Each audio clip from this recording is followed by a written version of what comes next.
যেই সমস্ত জায়গায় পর্দা করতে হয় সেই জায়গায় আমরা পর্দা করি না, আমরা মনে করি বাহিরের মানুষের সাথে পর্দা করে।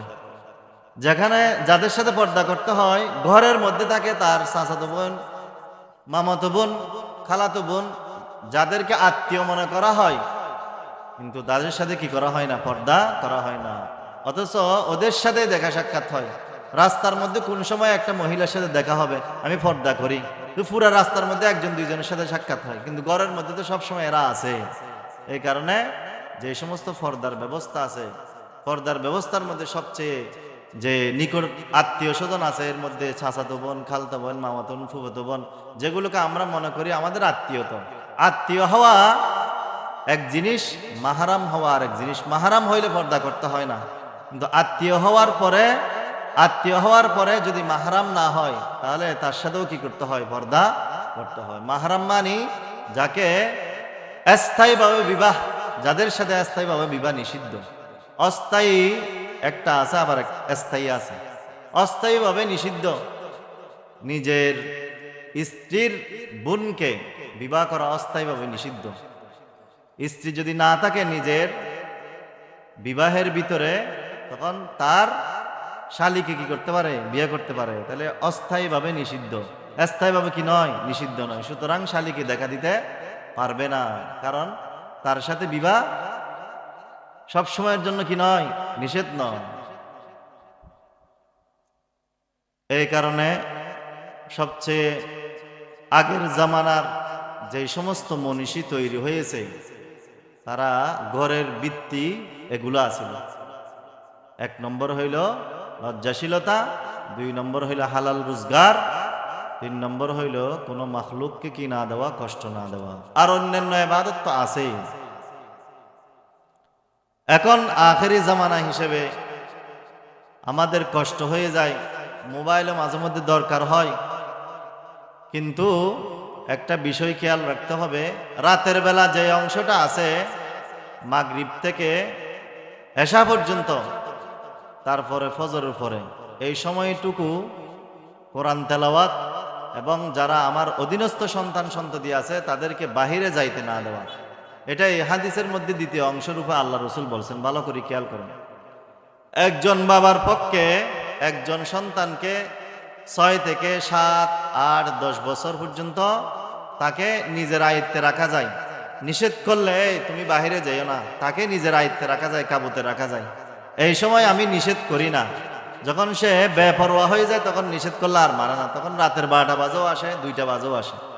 যখন ছোট আমার আয়ত্তে আছে তখন তাকে এই তোমার জন্য মাগরিব থেকে নিয়ে ফজর পর্যন্ত ঘর থেকে বের হওয়ার কোনো কি নাই? অনুমতি নাই। এরকম প্রত্যেক মা বাবা যদি তাদের যে সমস্ত সন্তানগুলো কি আছে আয়ত্তে আছে, বয়স কম, যাদেরকে রাখতে চাইলে রাখতে পারে, এদেরকে অবশ্যই নিজ দায়িত্ব নিয়ে প্রত্যেক মা বাবাকে, এটা আজকে সূরামনির যত মুসলিম নর নারী আছে, বাবা মা আছে, সকলের জন্য আবশ্যক হইল, আমার বিনীত আবেদন হইল, যে সন্তানগুলো আমার আয়ত্তে আছে, কথা মানে, কিংবা বয়স কম, যাদেরকে বাহিরে না যাইতে বললে বাহিরে যায় না, এরকম সন্তানকে আমি কাবু করে ভিতরে রেখে দিয়ে আত্মীয় স্বজনের বাড়িতেও যাবে না সন্ধ্যার পরে। এটার কারণে অনেক ধরনের ফাহেসাত, অনেক ধরনের নাফরমানি শিখে। এই সমস্ত জায়গায় যদি আমার দুর্বলতা থাকে, 1000 বার ওয়াজ করলেও সেই ওয়াজটা মানুষের অন্তরে সেটা বসে না। এই কারণে এগুলোর মাধ্যমে রুচিশীল পরিবার তৈরি হইলে তখন যে কোনো ওয়াজ করলে সেই ওয়াজটা শুনবে এবং সেই ওয়াজের মাধ্যমে সে কি করবে? আমল করবে। ওয়ানাশহাদু আন্না সাইয়্যিদানা ওয়া হাবিবানা ওয়া মাওলানা মুহাম্মাদান আবদুহু ওয়া রাসূলুহু আল্লাযী আরসালাহু আল্লাহু বিল হাক্কি বাশীরান ওয়া নাযীরা وداعيا إلى الله بإذنه وسراجا منيرا أما بعد فقد قال الله تعالى في كلامه المجيد وفرقانه الحميد أعوذ بالله من الشيطان الرجيم بسم الله الرحمن الرحيم قل للمؤمنين يغضوا من أبصارهم ويحفظوا فروجهم ذلك أزكى لهم إن الله خبير بما يصنعون وقال النبي المصطفى صلى الله عليه وسلم الإيمان بضع وسبعون شعبة فأفضلها قول لا إله إلا الله وأدناها إماطة الأذى عن الطريق والحياء شعبة من الإيمان أو كما قال النبي عليه الصلاة والسلام আল্লাহ পাকের অশেষ মেহেরবানি দয়া আল্লাহ পাক রব্বুল আলামিন আমাদেরকে সবরের তৌফিক দিয়ে কিছু দ্বীনি মুযাকারা বলা এবং শোনা এবং সেই পরিবেশে আসা এবং বসার তৌফিক দান করছেন। এই কারণে অন্তর থেকে আমরা শুকরিয়া আদায় করি আলহামদুলিল্লাহ। প্রত্যেক ঘরের একটা ফাউন্ডেশন থাকে, একটা পরিবারের ফাউন্ডেশন হইল তিনটা। একটা পরিবারের ফাউন্ডেশন কয়টা? তিনটা। একটা যদি সুপরিবার যদি বলা হয়, এই পরিবার এই ফ্যামিলি সুস্থ এবং রুচিশীল পরিবার এবং ভদ্র পরিবার, এরকম যদি বলা হয় তাহলে তার মধ্যে কমপক্ষে সেই পরিবারের মধ্যে তিনটা গুণ লাগবে। একটা গুণ হইল শরীয়তের আলোকে লজ্জাশীলতা। 2 নম্বর, মানুষের কামাইয়ের ভিতরে যে সমস্ত হালাল রোজগার আছে সেই হালাল রোজগার করার মতো তার মন মানসিকতা থাকা। 3 নম্বর হইল শুধু মানুষ নয়, বিভিন্ন মখলুকাত, সৃষ্টির সেরা মানুষ সহ যে কোনো ধরনের হাইওয়ানাতকে, জীবজন্তুকে কোনো ধরনের কষ্ট না দেওয়া। যদি এই 3টা গুণ যদি সমন্বিত হয় তাহলে সেই পরিবারকে সমাজের আলোকে, সেটা সম্ভ্রান্ত পরিবার না হইলেও সেটা আল্লাহর ধর্ম মোতাবেক সে সম্ভ্রান্ত পরিবারে বলে। 1 নম্বর লজ্জাশীলতা, যেটা ঈমানের অঙ্গাঙ্গী সম্পর্ক। হাদিসের মধ্যে আসছে, ক্বালা রাসূলুল্লাহ সাল্লাল্লাহু আলাইহি ওয়াসাল্লাম ইন্নাল ঈমানা ওয়াল হায়া কুরিনা জামিআ فإذا رفع أحدهما رفع الآخر। আল্লাহর রাসূল সাল্লাল্লাহু আলাইহি ওয়াসাল্লাম ইরশাদ করেছেন, লজ্জাশীলতা এবং ঈমান দুইটা আরেকটা একটার সাথে এমন সম্পর্ক, যদি একটা যদি আলাদা হয়ে যায় তাহলে ঈমানও আলাদা হয়ে যায়। ঈমান যদি উঠে যায় তখন লজ্জাশীলতা উঠে যায়, আর লজ্জাশীলতা উঠে গেলে ঈমানও চলে যায়। আর সেই লজ্জা, সেটা দূর করার জন্য সমাজের মধ্যে বহু ব্যবস্থা আছে। বিশেষভাবে শরীয়তের আলোকে পর্দার ব্যবস্থা, যে পর্দার মাধ্যমেই মানুষের যে একটা লজ্জাশীলতা আছে, সেই লজ্জাশীলতা সেটার হেফাজত করা, সেটার সংরক্ষণ করার একটা মাধ্যম। আর হালাল রোজগার, আল্লাহ রাসূল সাল্লাল্লাহু আলাইহি ওয়াসাল্লাম ইরশাদ করেছেন, عن أبي هريرة رضي الله تعالى عنه قال قال رسول الله صلى الله عليه وسلم يأتي على الناس زمان لا يبالي المرء ما أخذ منه أمن الحلال أم من الحرام أو كما قال النبي عليه الصلاة والسلام। হযরত আবু হুরায়রা সূত্রে বর্ণিত, রাসূলুল্লাহ সাল্লাল্লাহু আলাইহি ওয়াসাল্লাম ইরশাদ করেন, এমন একটি জামানা আসবে যেই জামানার মধ্যে কোনো মুসলমান কোন জায়গা থেকে আয় করে, কোন জায়গা থেকে রোজগার করে, কামাই করে, এটার ব্যাপারে কোনো তোয়াক্কা করবে না। এবং কোনো মা নিজের সন্তানকে জিজ্ঞেস করার মতো থাকবে না, এই জিনিসটা হালাল উপায়ে, এই জিনিসটা না হারাম উপায়ে আনছো, সেটা জিজ্ঞেস করার মতো কোনো মা থাকবে না। আমি বলছি একটা পরিবার থেকে আস্তে আস্তে কি হয়, সমাজ হয়। তো একটা পরিবারের মধ্যে যে সমস্ত গুণগুলো দরকার আবশ্যকীয়ভাবে, যেগুলো একটা পরিবারের স্তম্ভ, পিলার, যেই পিলার যদি না থাকে সেটা পরিবারেই না। সম্ভ্রান্ত পরিবার সেটা আমি।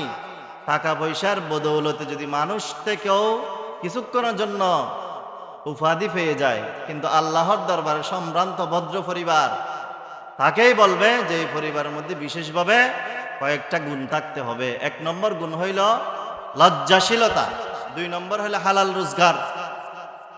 এমন কোনো বাবা থাকবে না যে এই বাবা সন্তানকে জিজ্ঞেস করবে তুমি এই মালটা, এই সম্পদটা কোন জায়গা থেকে আনছো, হালাল উপায়ে আনছো না হারাম উপায়ে আনছো, সেটা জিজ্ঞেস করার মতো কোনো পরিবার আমাদের সমাজে নাই। এখন হালাল রোজগারের যে মন মানসিকতা, সেটা যদি অন্তর থেকে উঠে যায়, তাহলে আমল করার মতো যে শক্তি যোগান আছে সেটা এমনিতেই চলে যাবে। আর লজ্জাশীলতা সেটা যদি পরিবার থেকে না থাকে, তখন সেই পরিবারের মধ্যে যত ফল ধরবে, সন্তান সন্ততি হবে, এটা থেকে একটা আত্মীয় স্বজন, পাড়া প্রতিবেশী, এরকম যাইতে যাইতে একটা সমাজ হবে। সেই সমাজটাও সুশীল সমাজ হিসেবে পরিচিত হবে না। তার আগে যেই মা, তার মধ্যে লজ্জাশীলতা দরকার, আর যেই বাবা আছে তার লজ্জাশীলতা দরকার। যেই মা আছে সে হালাল রোজগার করে, যে এই সমস্ত সম্পদগুলো খায়, হারামগুলো খায় না। আর যে বাবা সে হালাল রোজগার ছাড়া হারাম রোজগার করে না। এই 2টা গুণ যদি একটা পরিবারের মধ্যে থাকে, তার লেবাস পোশাকে সেটা বুজুর্গর মতো দেখা না গেলেও সেটা পুরা সমাজের মধ্যে সম্ভ্রান্ত পরিবার। সেখান থেকে, সেই গাছ থেকে আল্লাহর তৌফিকে, আল্লাহর সাহায্যে সেখান থেকেই একজন বড় আল্লামা, মুফতি, মুহাদ্দিস, একজন দিনদার পরহেজগার আব্দুল কাদের জিলানী রহমতুল্লাহ আলাই, ওনাদের মতো ব্যক্তি তৈরি হবে। আর যদি এলাকার সকল যারা মুসলিম বোনেরা আছে তাদেরকে যদি পর্দার বাহিরে, রাস্তাঘাটে তাদেরকে যদি বেপর্দার সাথে লেখাপড়া, বিভিন্ন ধরনের বিজনেস, ব্যবসা বাণিজ্য ইত্যাদি এগুলোর মধ্যে যদি লাগাই দেওয়া হয়, বা কোনো একটা আল্লাহর পক্ষ থেকে আসমানি কোনো একটা মানুষের জন্য যে নাফরমানি আছে, এই সমস্ত নাফরমানি দূর করার জন্য সবাইকে বোরকা পরাইয়া যদি পুরা সমাজের সকল মহিলারা যদি রাস্তায় নেমে যায়, পুরা পৃথিবীর মহিলা নেমে গেলেও এমন একজন মা থাকবে না যেই মা থেকে একজন বুজুর্গ কি হবে, তৈরি হবে। বের হয়েছে কি জন্য? দ্বীনের কাজ করার জন্য, আন্দোলন করার জন্য।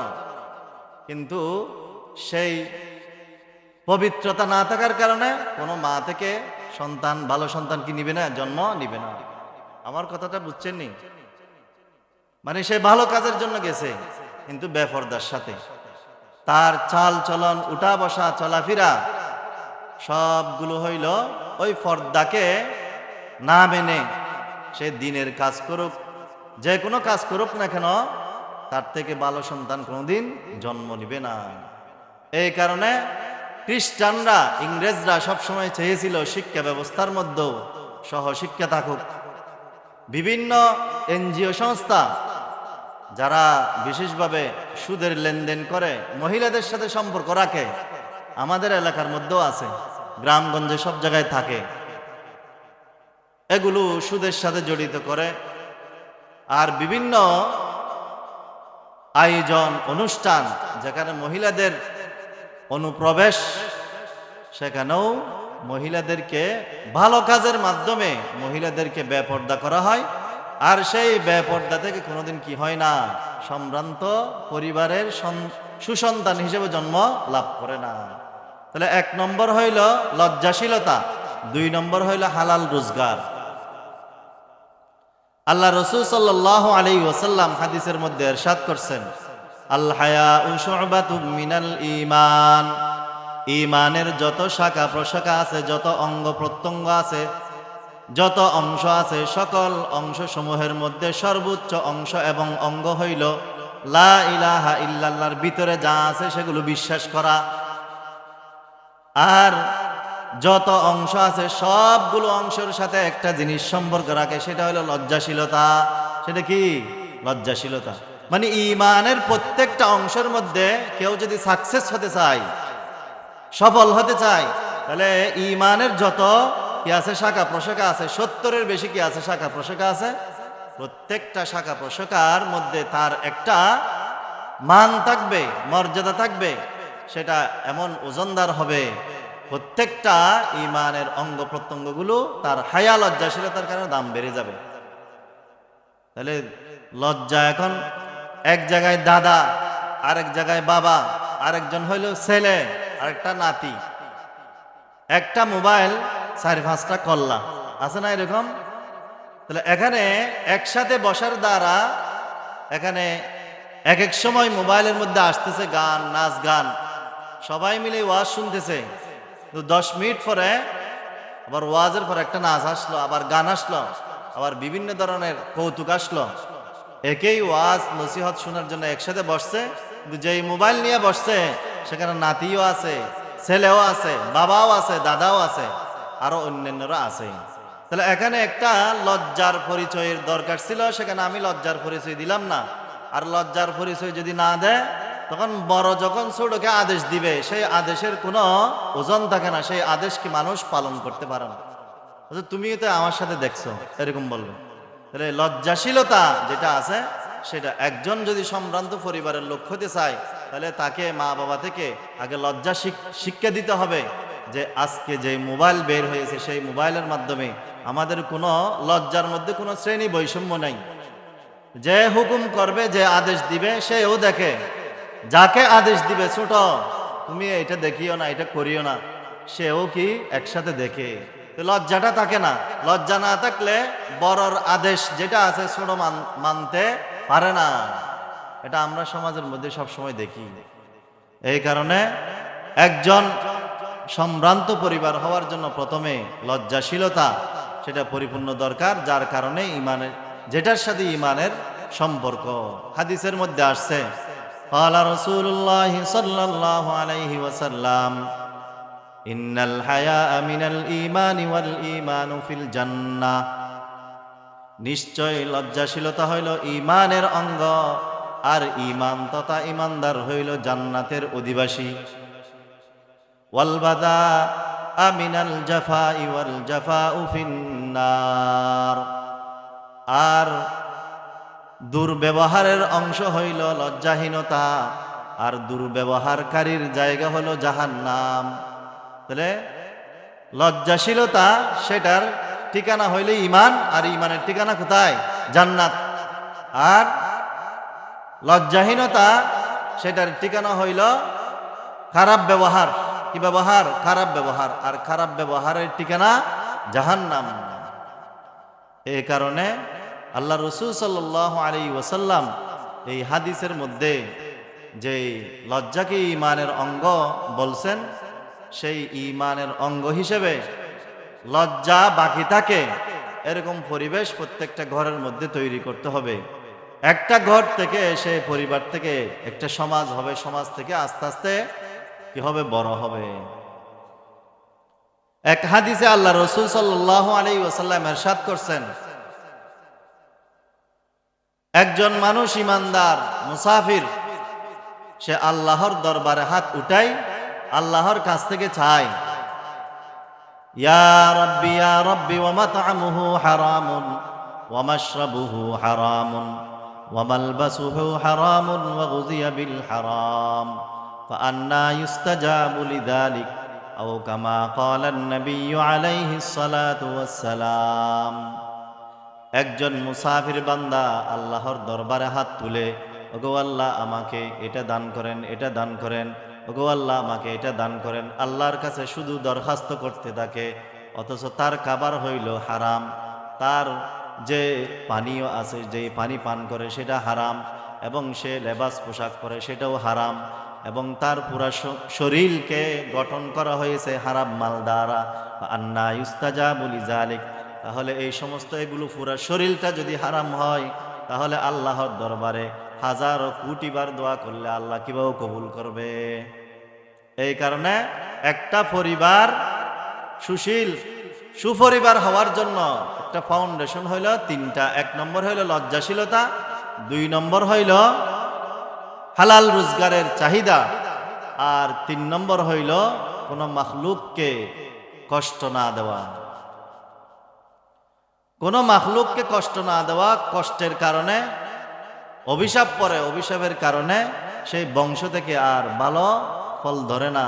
তখন থেকে তার বংশটা কি হয়ে যায়? বন্ধ হয়ে যায়। মানে বংশ ভালো হওয়া থেকে সেটা কি হয়ে যায়? বন্ধ হয়ে যায়, সন্তানাদি। এই কারণে বিশেষভাবে খেয়াল রাখতে হবে। এক নম্বর হইল লজ্জাশীলতা, দুই নম্বর হইল হালাল রোজগার, তিন নম্বর হইল মানে কোনো মাখলুককে কি না দেওয়া, কষ্ট না দেওয়া। এর সাথে অন্যান্য ইবাদতগুলো যুক্ত হইলে মুসলমান হিসেবে তো অন্যান্য ইবাদত যুক্ত করতে হবে। এটা হলো স্বাভাবিকভাবে মৌলিক যে সমস্ত বিষয়গুলো আছে এর মধ্যে গুরুত্বপূর্ণ। এখন আমরা নজরের যে হেফাজত করি, যে নজরের হেফাজত করলে জেনা পর্যন্ত পৌঁছে না, সেই নজরের হেফাজত করার জন্য আল্লাহ পাক রব্বুল আলামিন বলছেন, কুল লিল মুমিনিনা ইয়াগুদ্দু মিন আবসারিহিম ওয়া ইয়াহফাযু ফুরুজাহুম যালিকা আযকা লাহুম ইন্নাল্লাহা খাবীরুম বিমা ইয়াসনাউন। ওগো নবী, আপনি মুমিনদেরকে বলে দেন, যারা ঈমানদার দাবি করে তাদেরকে বলে দেন, ইয়াগুদ্দু মিন আবসারিহিম, তাদের চক্ষু যেন নিচু রাখে, ওয়াহফাজু ফুরুজাহুম, যারা চক্ষুকে নিচু রাখে, যারা চক্ষু দ্বারাই নাফরমানির কোনো কিছু দেখে না, তারা লজ্জাস্থানকেও হেফাজত করতে পারে, তারা জেনা থেকেও কি করে? বাঁচতে পারে।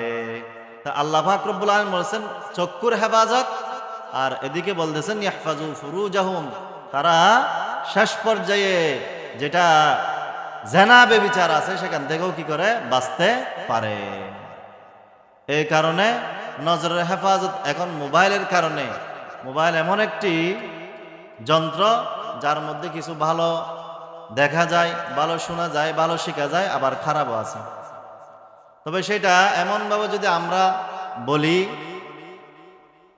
একটা মোবাইলের মধ্যে প্রথমে যে ওয়াজ নসিহত শুনতেছি এটি আমি ভালোর জন্য নিয়েছি, কিন্তু আস্তে আস্তে উল্টাতে উল্টাতে এখানে গুনাহের কাজগুলো চলে আসে। এটা একজন মেহমানকে মেহমানখানায় খানা দিয়েছে, খানা, কিন্তু চতুর্পাশে হলো বাথরুম, এদিকে প্রস্রাবখানা, এদিকে ময়লার ঝুড়ি, মাঝখানে হইল তার মেহমানখানা আর নাই। সে অবস্থায় তার জন্য এই জায়গা ছাড়া তাকে আর মেহমানদারি কোনো কিনে সুযোগ নাই। সে যদি বলে এদিকে প্রস্রাবখানা, এদিকে পায়খানা, আবার এদিকে ময়লার ঝুড়ি, সব দিকে নোংরা আর নোংরা পরিবেশের মাঝখানে আমাকে খানা দিলা, আমি খানা খাইব না, তখন ওখানে ছাড়া, ওই জায়গায় দেওয়া ছাড়া আর কোনো কি নাই, উপায় নাই। ঠিক তদ্রুপ ভাবে একটা মোবাইলের মধ্যে হাজারো ফাংশন আছে, কিন্তু আমার উদ্দেশ্য হইল আমি শুধুমাত্র ভালো ওয়াজ নসিহত এগুলো শুনবো, কিন্তু তার চতুর্পাশে নোংরা আর নোংরা। এই কারণে সেই ওয়াজটা এখনই শুনছে। নজরকে হেফাজত করতে হবে, কিন্তু পরের পৃষ্ঠার মধ্যে আসলো যে কি? একজন উলঙ্গ মহিলা, নাউজুবিল্লাহ। তাহলে সেটা কখন ব্যবহার করতে হবে? যেরকম ভাবে মেহমান খানা যদি না থাকে, এই জায়গায় মেহমানদারি সেটা ব্যবস্থা করতে হবে, এবং মেহমানকে এখানেই কি মেহমানদারি গ্রহণ করতে হবে। এই জায়গা ছাড়া তার কোনো কি নাই, অন্য সুযোগ নাই। ঠিক তদ্রুপভাবে মোবাইলের মধ্যেও ব্যবহার করলে ওই জরুরতে করতে হবে, এটা ছাড়া আর কোনো কি নাই, কোনো সুরত নাই। আর যদি নিজের থেকে যদি করে, তাহলে এখানে কি আছে? তাহলে সে একসময় গুনাহের মধ্যে কি হয়ে যাবে? লিপ্ত হয়ে যাবে। আর আমাদের দ্বারা মানুষ যে কষ্ট পায়, এই ব্যাপারে আল্লাহ রসুল হাদিসের মধ্যে বলছেন, عن عقبة بن عامر رضي الله تعالى عنه قال قلت يا رسول الله من نجات قال أملك عليك لسانك وليسعك بيتك وابك على خطيئتك আও কামা ক্বালান নাবিয়্যু আলাইহিস সালাতু ওয়াস সালাম। ইয়া রাসূলুল্লাহ, দুনিয়া এবং আখিরাতে যত মুসিবত আছে, যত বিপদ আছে, সকল বিপদ থেকে মুসিবত থেকে রক্ষা পাওয়ার উপায় কি? দুনিয়ার মুসিবত এবং আখিরাতের মুসিবত। তখন আল্লাহর রাসূল সাল্লাল্লাহু আলাইহি ওয়াসাল্লাম ওই সাহাবীকে সম্বোধন করে বললেন, আমলিকা আলাইকা লিসানাক, তোমার জিহ্বা যে আছে সেই জিহ্বাকে একটু কাবু রাখো। জিহ্বাকে কি রাখো? কাবু রাখো। সেই জিহ্বা যতক্ষণ পর্যন্ত কাবু রাখতে পারবে ততক্ষণ পর্যন্ত বুঝবে দুনিয়া আখিরাতের বহু ধরনের মুসিবত থেকে আমি রক্ষা পাবো। জবানের হেফাজত, সেই জবানের হেফাজতটা মোটেই হয় না। একজন মানুষ চায়ের দোকানে গেছে, যাওয়ার পর তার চিন্তা হইলো মানুষের সাথে দেখা সাক্ষাৎ হবে, কথাবার্তা বলবো, এটা তো জরুরি বিষয়, কথাবার্তা বলবো, তাদের সাথে দেখা সাক্ষাৎ করে একটু সালাম কালাম বলে চলে আসবো। 10 মিনিট বসছে, সেটা হালাল অবস্থায় বসছে, কিন্তু 11 নম্বর মিনিটের মধ্যে সে আরেকজনের গীবত করা শুরু করে দিয়েছে। তাহলে এখন যে আমি চায়ের দোকানে গেলাম সেটা জায়েজ ছিল 10 মিনিটের জন্য, কিন্তু আমি তো নিয়ন্ত্রণ করতে পারলাম না। 11 নম্বর মিনিটে অমুকে এই করছে, অমুকে সেই করছে, সেটা দুশ্চর্চা শুরু হয়েছে। তাহলে এখন হলে আমার জবানের হেফাজত করতে চাইলে তাহলে ওই 10 মিনিটকেও আমাকে কি দিতে হবে? বিয়োগ দিতে হবে, সেখানে যাওয়া যাবে না। এভাবে জবানের হেফাজত হয় না। আর জবানের হেফাজত দ্বারাই একমাত্র মানুষ বিভিন্ন আফত মুসিবত থেকে কি পারে? বাঁচতে পারে। হুজুর চলে আসবেন, আপনারা একটু ধৈর্য ধারণ করে বসেন। এই কারণে 1 নম্বর হইল লজ্জাশীলতা, 2 নম্বর হইল হালাল রোজগার। এখন আমরা প্রত্যেক ঘরে ঘরে যদি যাচাই বাছাই করি তাহলে আমাদের ভিতরে পর্দার ব্যবস্থা কতটুকু আছে? যে সমস্ত জায়গায় পর্দা করতে হয় সেই জায়গায় আমরা পর্দা করি না, আমরা মনে করি বাহিরের মানুষের সাথে পর্দা করে। যেখানে যাদের সাথে পর্দা করতে হয় ঘরের মধ্যে থাকে তার চাচাতো বোন, মামাতো বোন, খালাতো বোন, যাদেরকে আত্মীয় মনে করা হয়, কিন্তু তাদের সাথে কি করা হয় না? পর্দা করা হয় না। অথচ ওদের সাথে দেখা সাক্ষাৎ হয়। রাস্তার মধ্যে কোন সময় একটা মহিলার সাথে দেখা হবে, আমি পর্দা করি, তো পুরা রাস্তার মধ্যে 1-2 জনের সাথে সাক্ষাৎ হয়, কিন্তু ঘরের মধ্যে তো সবসময় এরা আছে। এই কারণে যে সমস্ত পর্দার ব্যবস্থা আছে, পর্দার ব্যবস্থার মধ্যে সবচেয়ে যে নিকট আত্মীয় স্বজন আছে, এর মধ্যে চাচাতো বোন, খালতো বোন, মামাতো বোন, ফুফাতো বোন, যেগুলোকে আমরা মনে করি আমাদের আত্মীয়তা।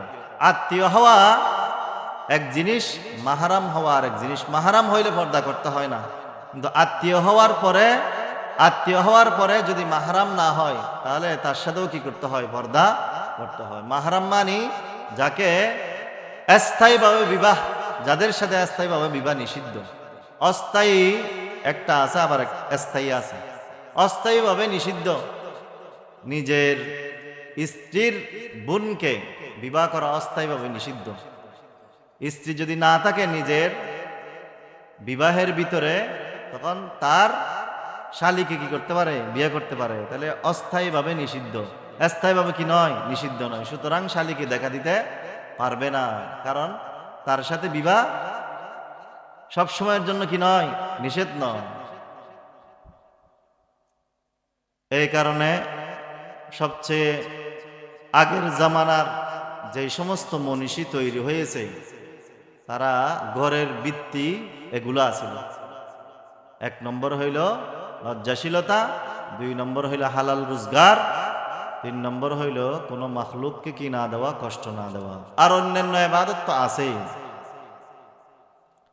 এখন আখেরি জামানা হিসেবে আমাদের কষ্ট হয়ে যায়, মোবাইলও মাঝে মধ্যে দরকার হয়, কিন্তু একটা বিষয় খেয়াল রাখতে হবে, রাতের বেলা যে অংশটা আছে মাগরিব থেকে এশা পর্যন্ত, তারপরে ফজরের পরে, এই সময়টুকু কোরআন তেলাওয়াত এবং যারা আমার অধীনস্থ সন্তান সন্ততি আছে তাদেরকে বাহিরে যাইতে না দেওয়া।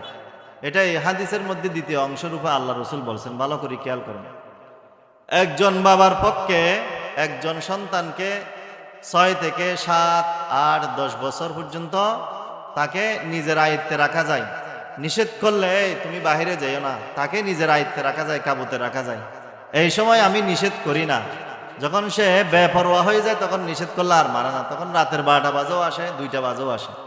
যখন ছোট আমার আয়ত্তে আছে তখন তাকে এই তোমার জন্য মাগরিব থেকে নিয়ে ফজর পর্যন্ত ঘর থেকে বের হওয়ার কোনো কি নাই, অনুমতি নাই। এরকম প্রত্যেক মা বাবা যদি তাদের যে সমস্ত সন্তানগুলো কি আছে, আয়ত্তে আছে, বয়স কম, যাদেরকে রাখতে চাইলে রাখতে পারে, এদেরকে অবশ্যই নিজ দায়িত্ব নিয়ে প্রত্যেক মা বাবাকে, এটা আজকে সূরামনির যত মুসলিম নর নারী আছে, বাবা মা আছে, সকলের জন্য আবশ্যক হইল, আমার বিনীত আবেদন হইল, যে এই সন্তানগুলো আমার আয়ত্তে আছে, কথা মানে, কিংবা বয়স কম, যাদেরকে বাহিরে না যাইতে বললে বাহিরে যায় না, এরকম সন্তানকে আমি কাবু করে ভিতরে রেখে দিয়ে আত্মীয় স্বজনের বাড়িতেও যাবে না সন্ধ্যার পরে।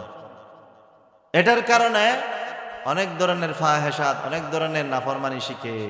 এই সমস্ত জায়গায় যদি আমার দুর্বলতা থাকে, 1000 বার ওয়াজ করলেও সেই ওয়াজটা মানুষের অন্তরে সেটা বসে না। এই কারণে এগুলোর মাধ্যমে রুচিশীল পরিবার তৈরি হইলে তখন যে কোনো ওয়াজ করলে সেই ওয়াজটা শুনবে এবং সেই ওয়াজের মাধ্যমে সে কি করবে, আমল করবে। এটা মা বাবার দায়িত্ব। 3 নম্বর আরেকটা গুণ সম্পর্কে আল্লাহ রাসূল সাল্লাল্লাহু আলাইহি ওয়াসাল্লাম বলছেন, ওয়াবকি আলা খাতিআতিক, এবং তুমি যেই সমস্ত নাফরমানি করো, হাঁটতে বসতে চলতে ফিরতে যেই সমস্ত নাফরমানি হয়ে যায়, সেগুলোর জন্য আল্লাহর দরবারে কান্নাকাটি করো।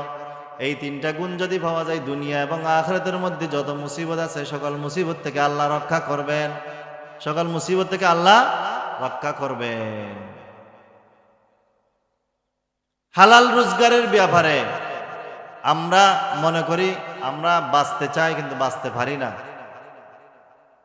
যে ব্যক্তি বাঁচতে চায়, আল্লাহ পাক রব্বুল আলামিন তার জন্য রাস্তা খুলেন। আল্লাহ পাক রব্বুল আলামিন বলতেছেন, ওমাইয়াত্তাকিল্লাহা ইয়াজআল লাহু মাখরাজা, অন্তর থেকে যে আল্লাহকে ভয় করে গুনাহ থেকে বেঁচে থাকে, সে হালাল রোজগার করে দুনিয়ার মধ্যে জীবন যাপন যদি করতে চায় সে পারবে। তার জন্য আল্লাহ শতভাগ কি খুলে দিবেন, রাস্তা খুলে দিবেন। ওমাইয়াত্তাকিল্লাহা ইয়াজআল লাহু মাখরাজা ওয়া ইয়ারযুকুহু মিন হাইসু লা ইয়াহতাসিব। আল্লাহ পাক রব্বুল আলামিন এটার কি খুলে দিবেন, পথ খুলে দিবেন। তাহলে 1 নম্বর হইল হায়া, লজ্জাশীলতা, যেটা সংকোচ বোধ। একটা আমরা ঘটনা খেয়াল করি, আগের যুগে, 1 যুগ আগে, 2 যুগ আগে, আমাদের এই এলাকা, এই পরিবেশ, এই সমাজ, আমরা এখানে যারা বসা আছি তাদের দাদা, চাচা, বা আমরাও দেখছি একজন মা ঘর থেকে বের হওয়ার পরে গাড়িতে উঠলে গাড়ির চারিদিকে একটা কি দিয়ে দেয়, পর্দা দিয়ে দেয়। কিন্তু এই পথে, এই ঘরে, এই মাটির মধ্যে এগুলো ঘটছে আমরা দেখছি। কিন্তু 1 যুগ আসার পরে এটা যদি এখন কালকে সকালে এরকম যদি চারিদিকে ফেসাইয়ে যদি বাইর হয়, তখন বলবে মানে কি নাই, মাথা ঠিক নাই, এরকম বলবে না? কিন্তু আমরা এগুলো দেখছি। এই যে পরিবর্তন, সেটা কিসের কারণে আসলো? আসলে লজ্জাশীলতা, যেটা যেই মাপের থাকার দরকার ছিল সেই নাই। এখন যদি এরকম কেউ বের হয় তাকে কি বলবে? পাগল বলবে। 1 যুগ 2 যুগ আগে 7 বছরের একজন ছেলেকে যদি 10-12 বছরের ছেলে জিজ্ঞাসা করে তোমার নাম কি, তখন তার চেহারাকে, তার হাত পাকে সে জড়সড় হইয়া বলে যে আমার নাম অমুক। শরীর কাঁপে, মাথা নিচের দিকে থাকে, হাত কি হয়ে যায়, সংকুচিত হয়ে যায়, আর চেহারা একটু ভয়ভীতির এরকম ছাপ পড়ে, আর পা একটু কাঁপতে থাকে। কিন্তু এই 12 বছর পরে বা 24 বছর পরে, কয়েক যুগ পরে আমরা দেখতেছি কি, একজন 7 বছরের ছেলেকে যদি 10 বছর 12 বছরের ছেলে যদি জিজ্ঞাসা করে, বা তার বড় কেউ জিজ্ঞাসা করে, তখন সে উত্তর দিবে নাম দিয়ে খাম। একজন সে বাবা বলতেছে, আর সেই সন্তানে কি করে, নেশা করে।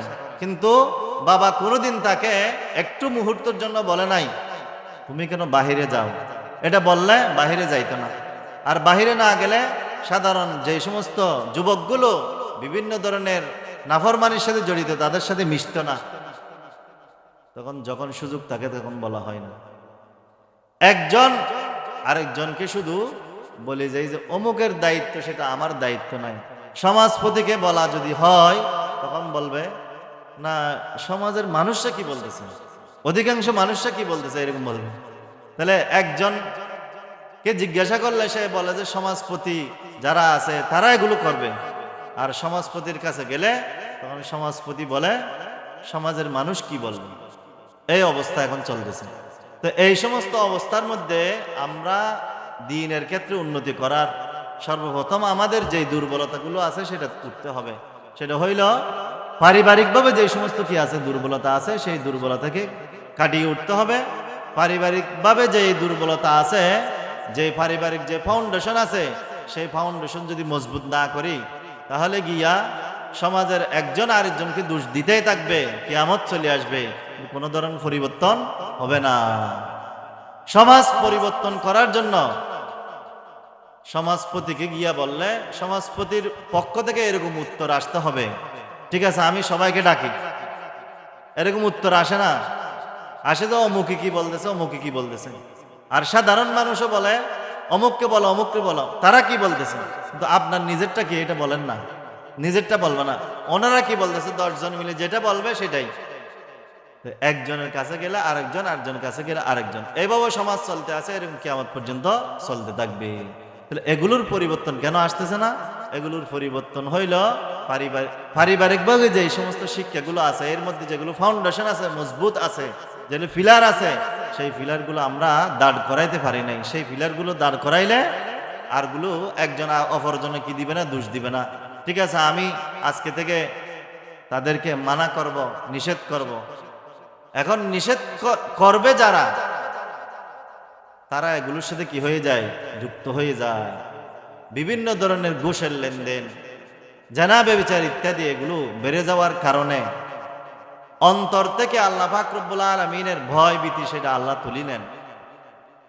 ক্বালা রাসূলুল্লাহ সাল্লাল্লাহু আলাইহি ওয়াসাল্লাম মা মিন কওমিন ইয়াজহারু ফীহিমুজ জিনা ইল্লা উখিযু বিস-সানা ওয়া মা মিন কওমিন ইয়াজহারু ফীহিমুর রুশা ইল্লা উখিযু বির-রু'ব আও কামা ক্বালা an-নাবিয়্যু আলাইহিস সালাতু ওয়াস-সালাম। যে কোনো জাতি, যে কোনো মুসলমান, যে কোনো ধরনের পাড়া এলাকা প্রতিবেশী আত্মীয় স্বজন যত ধরনের মুসলমান আছে, সকল মুসলমানের মধ্যে যদি জেনা ব্যভিচার ইত্যাদি প্রকাশ্য আকার ধারণ করে, প্রকাশ্যভাবে হয়, তখন সকলের জন্য একটা মুসিবত হইল। তাদেরকে আল্লাহ পাক রব্বুল আলামিন কহত সালি, অভাব অনটন দিয়ে রাখবেন। আল্লাহ পাক রব্বুল আলামিন যে কথাগুলো বলা হয়েছে, হুজুর আসছেন, আমরা সকলেই চলে আসি, যারা যেদিকে আসি গুরুত্বপূর্ণ বয়ান হবে ইনশাআল্লাহ।